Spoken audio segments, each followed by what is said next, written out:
सुन रहे हैं ईएफए school radio. Hello दोस्तों, मैं आपकी प्यारी दोस्त काजल ईएफए स्कूल रेडियो में आपका स्वागत करती हूँ। आज मैं फिर लेके आई हूँ एक नया एपिसोड जिसमें हम सुनेंगे बहुत ही प्यारी कविता, साथ ही कहानी जिससे मिलेगी हमें कुछ सीख, और जानेंगे स्कूल समाचार, सैर सपाटा, अंदाज अपना अपना, खट्टी मीठी बचपन की यादें, सपने और सवाल। चलो जाने टीचर ऑफ द डे, साथ ही जानेंगे स्कूल सुपरस्टार। चलो शुरुआत करते हैं स्कूल समाचार से।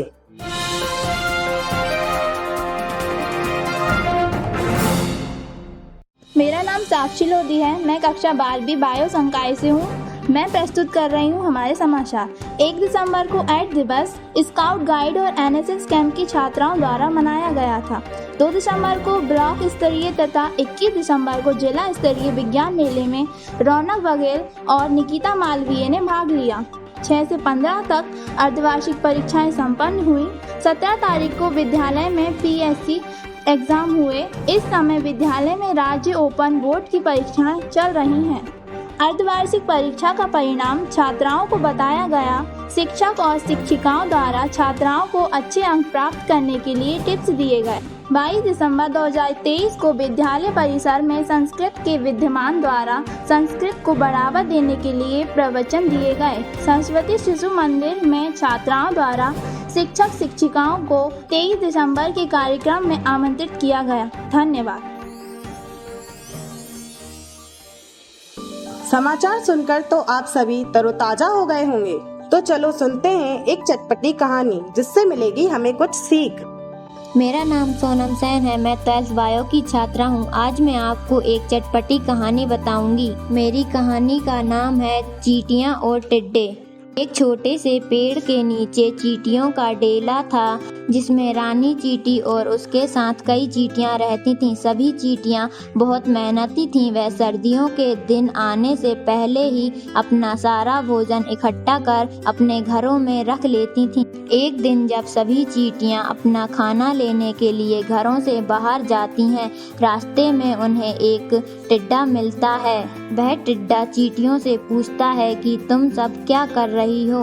तभी एक चींटी बोलती है कि हम सर्दियों के दिनों के लिए खाना इकट्ठा कर रहे हैं, जिससे हम बिना भूखे प्यासे रहे सर्दियों के दिन निकाल सकें। तभी टिड्डा उनका मजाक उड़ाते हुए जोर जोर से हंसने लगता है और उन्हें मूर्खता का प्रतीक बताता है, पर चींटियां उसकी बातों को अनसुना कर आगे बढ़ती हैं। कुछ ही दिनों में सर्दियों के दिन आ जाते हैं। तभी सर्दी के कारण कांपता हुआ टिड्डा चींटियों के घर पहुंचता है और कहता है, मुझे भी अंदर आने दो ताकि मैं भी तुम्हारे साथ खाना खा सकूं।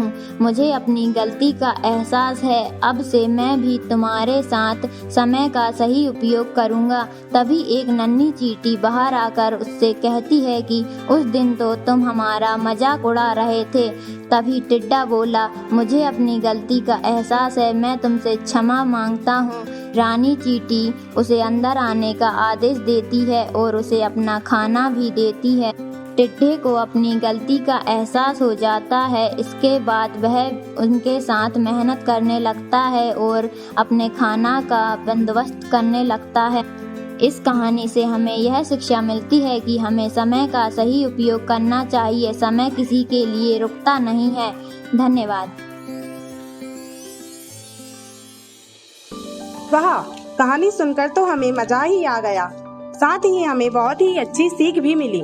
तो कहानी के बाद सैर कराते हैं एक बहुत ही खूबसूरत जगह की। तो चलिए सुनते हैं। मेरा नाम कंचन अहरवार है। मैं कक्षा 12वीं बी की छात्रा हूँ। आज मैं आपको सैर कराती हूँ एक धार्मिक स्थान की, जिसका नाम सलकनपुर है। मैं बगासुर गांव में रहती हूँ। अपने परिवार के साथ पिकअप से सलकनपुर गई थी। वहाँ पर हम सभी सीढ़ी से चढ़कर माता के मंदिर पहुँचे। बहुत भीड़ थी, हम मुश्किल से दर्शन कर पाए। दर्शन करने के बाद हमने वहाँ के प्राकृतिक सुंदर को देखा। मन खुशी से झूम उठा। आने को मन नहीं कर रहा था। मोर को देखकर इतना अच्छा लगा कि मैं आपको बता नहीं सकती। फिर हमने खाना खाया और वापस अपने घर पहुँच गए। धन्यवाद। वाह, सच में ऐसा लग रहा था कि मैं इस खूबसूरत जगह में खो गई हूँ। तो सैर तो हम कर ही ली है। तो आगे बढ़ते हुए बचपन की यादों की तरफ चलते हैं। नमस्कार दोस्तों, मेरा नाम गुड़िया लोधी है। मैं आदर्श कन्या विद्यालय की शिक्षिका हूँ। मैं अपने बचपन की एक याद आप लोगों के साथ शेयर करना चाहती हूँ। मेरा जो बचपन था बड़ी कठिनाइयों से गुजरा था और मैं एक गांव में रहने वाली हूँ और मेरी जो पढ़ाई थी 10वीं तक 2-3 विद्यालय में हुई, गांव के विद्यालय में, फिर वहाँ से दूसरा विद्यालय। तो मैं बड़ी कठिनता के साथ पढ़ाई कर रही थी। तभी मेरा 10वीं का रिजल्ट आया और 10वीं का रिजल्ट जब आया तो सभी गांव वाले बड़े आश्चर्यचकित हो गए कि एक लड़की और उसका रिजल्ट इतना अच्छा। बाकी लड़के जो थे वो फेल हो गए थे, लेकिन लड़कियों में मेरा रिजल्ट सबसे अच्छा था। फिर मैं आगे की पढ़ाई करना चाहती थी, लेकिन मेरे माता पिता मुझे आगे नहीं पढ़ाना चाह रहे थे क्योंकि मेरा जो विद्यालय था वो गाँव से बहुत दूर था।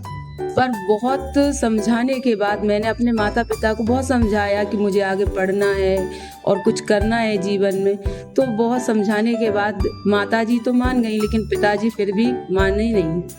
पर मैंने बार बार समझाया तो पिताजी भी तैयार हो गए और फिर मुझे रायसेन के विद्यालय में एडमिशन दिला दिया। जब मेरा एडमिशन हो गया तो मैंने बहुत मेहनत से अपनी शिक्षा प्राप्त की और 12th में सबसे हाईएस्ट परसेंट जब मेरा आया तो विद्यालय के शिक्षकों को भी बड़ा आश्चर्य हुआ कि एक गांव की लड़की, और जो स्कूल भी बहुत कम आती थी, लेकिन उसका परसेंटेज सारी लड़कियों से ज़्यादा। तो मेरे घर वाले भी बहुत खुश हुए और आगे पढ़ाने के लिए फिर कभी भी मुझे मना नहीं किया और आज मैं इसी विद्यालय में शिक्षिका के रूप में कार्य कर रही हूँ। धन्यवाद। मैम की बचपन की यादें सुनकर हमें यह शिक्षा मिलती है कि हमें जीवन में हार नहीं मानना चाहिए, बल्कि आगे ही बढ़ते रहना चाहिए। इसी तरह आगे बढ़ते हुए सपने और सवाल की तरफ चलते हैं। मेरा नाम रिंकी माझी है। मैं कक्षा 10वीं की छात्रा हूँ। सपने और सवाल में आज विद्यालय की शिक्षिका श्रीमती सोनम खत्री मैडम से कुछ प्रश्न करना चाहती हूँ। यदि मैम की अनुमति हो तो मैं कुछ प्रश्न पूछ सकती हूँ? आप प्रश्न पूछ सकती हैं। Thank you ma'am. मैम, मैं 10th की छात्रा हूँ। क्या मैं 11th में मैथ विषय लेकर पढ़ाई कर सकती हूँ? जी, आप 10th के बाद मैथ्स विषय लेके पढ़ाई कर सकती हैं अगर इस विषय में आपकी रुचि है, साथ ही आपके 10th में गणित विषय में अच्छे अंक हैं। धन्यवाद मैम। मेरा अगला प्रश्न है, बच्चा 10th के बाद इस विषय में कोई ऑप्शन है कैरियर से संबंधित? 10th के बाद ही अगर आप कैरियर ओरिएंटेड कोई कोर्स करना चाहते हैं तो इसके लिए जो सबसे उचित जो ऑप्शन है वो है पॉलिटेक्निक करके आप 10th के बाद से ही जॉब ओरिएंटेड कैरियर ऑप्शन को चुन सकते हैं। बहुत अच्छा मैम, धन्यवाद। मैम, आपसे मेरा अगला प्रश्न है, आपने MSc कहाँ से करा है?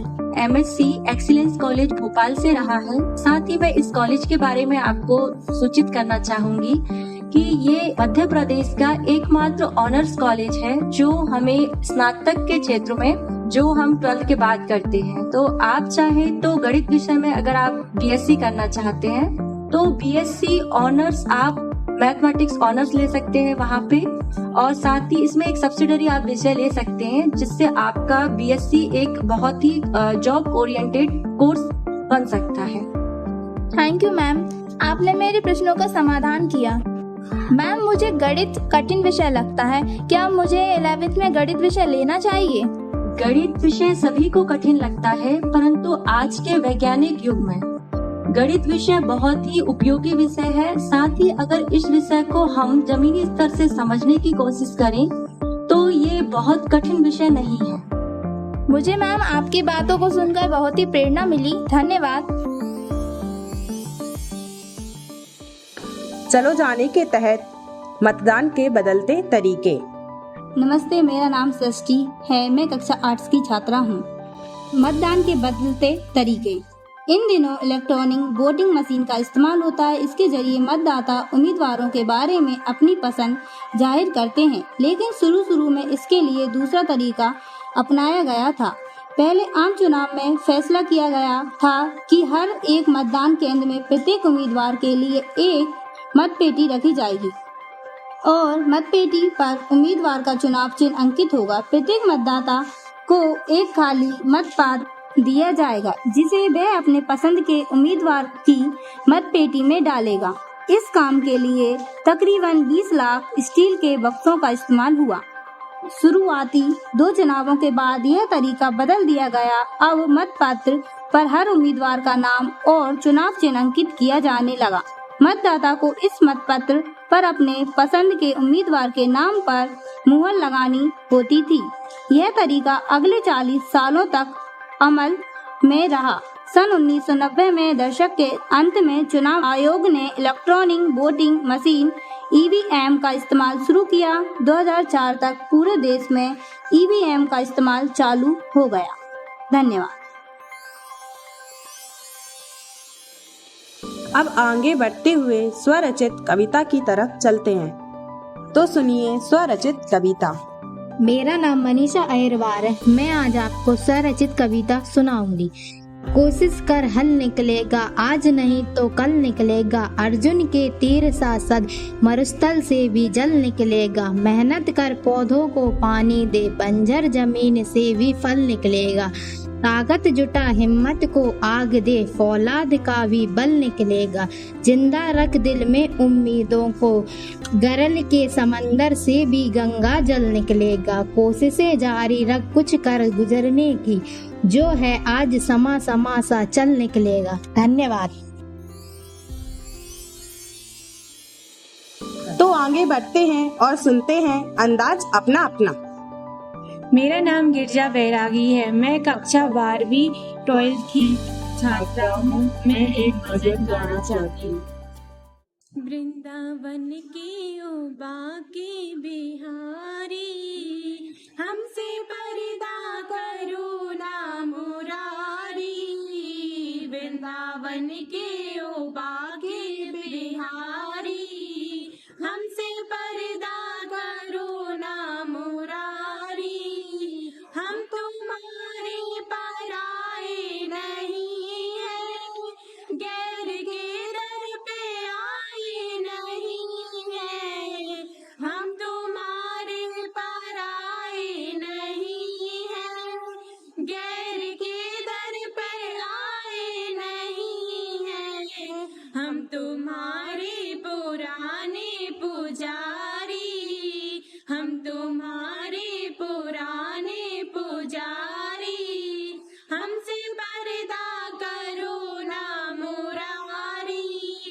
वृंदावन के ओ बाके बिहारी, हमसे पर्दा करो ना मुरारी। नंद बाबा की राजी दुलारे, माँ यशोदा की आंखों के तारे। नंद बाबा की राजी दुलारे, माँ यशोदा की आंखों के तारे। राधा की सावरे गिरधारी, हमसे पर्दा करो ना मुरारी। राधा के गिरधर मुरारी, हमसे पर्दा करो ना मुरारी। वृंदावन के ओ बाके बिहारी, हमसे पर्दा करो ना मुरारी। राधे राधे। देखा, सबका अंदाज ही अपना होता है। इसी तरह आगे बढ़ते हुए टीचर ऑफ द डे की तरफ चलते हैं। मेरा नाम साक्षी लोधी है। मैं कक्षा 12वीं बी की छात्रा हूँ। टीचर ऑफ द डे में मैं आज हमारे विद्यालय की शिक्षिका श्रीमती रेशमा काजी मैम के बारे में बताना चाहती। रेशमा मैम मेरी बहुत ही प्रिय टीचर हैं। रेशमा मैम ने अपनी स्कूली शिक्षा विदिशा से तथा बीएससी और एमए रायसेन से किया। मैडम ने अतिरिक्त योग्यता में एलएलबी और बीएड भोपाल से किया है। मैडम का व्यवहार बहुत ही अच्छा है। सभी के साथ वह दोस्ती का व्यवहार रखती हैं। वह शांत और गंभीर भी हैं। उनकी प्रथम नियुक्ति जुलाई 2006 में गैरतगंज में इंग्लिश सब्जेक्ट के लिए हुई थी। इसके बाद एक्सीलेंस स्कूल रायसेन में तथा वर्तमान में हमारे विद्यालय में कार्यरत हैं। धन्यवाद। आगे बढ़ते हुए स्कूल सुपरस्टार की तरफ चलते हैं। मैं साक्षी लोधी स्कूल सुपरस्टार में बताना चाहती हूँ मेरी सबसे प्यारी दोस्त लीना के बारे में, जो कि कक्षा 9वीं की छात्रा है। लीना सभी में आगे रहती है, वह सबसे आगे रहती है। वह स्कूल की प्रार्थना में सबसे ज्यादा भाषण देती है और बहुत ही अच्छा गायन करती है। धन्यवाद। ये 2023 का अंतिम महीना है। जैसा इस वर्ष हमारा 2023 बहुत अच्छा गया है, हम चाहते हैं कि हमारा 2024 भी बहुत ही अच्छा जाए। और इसी के साथ धन्यवाद।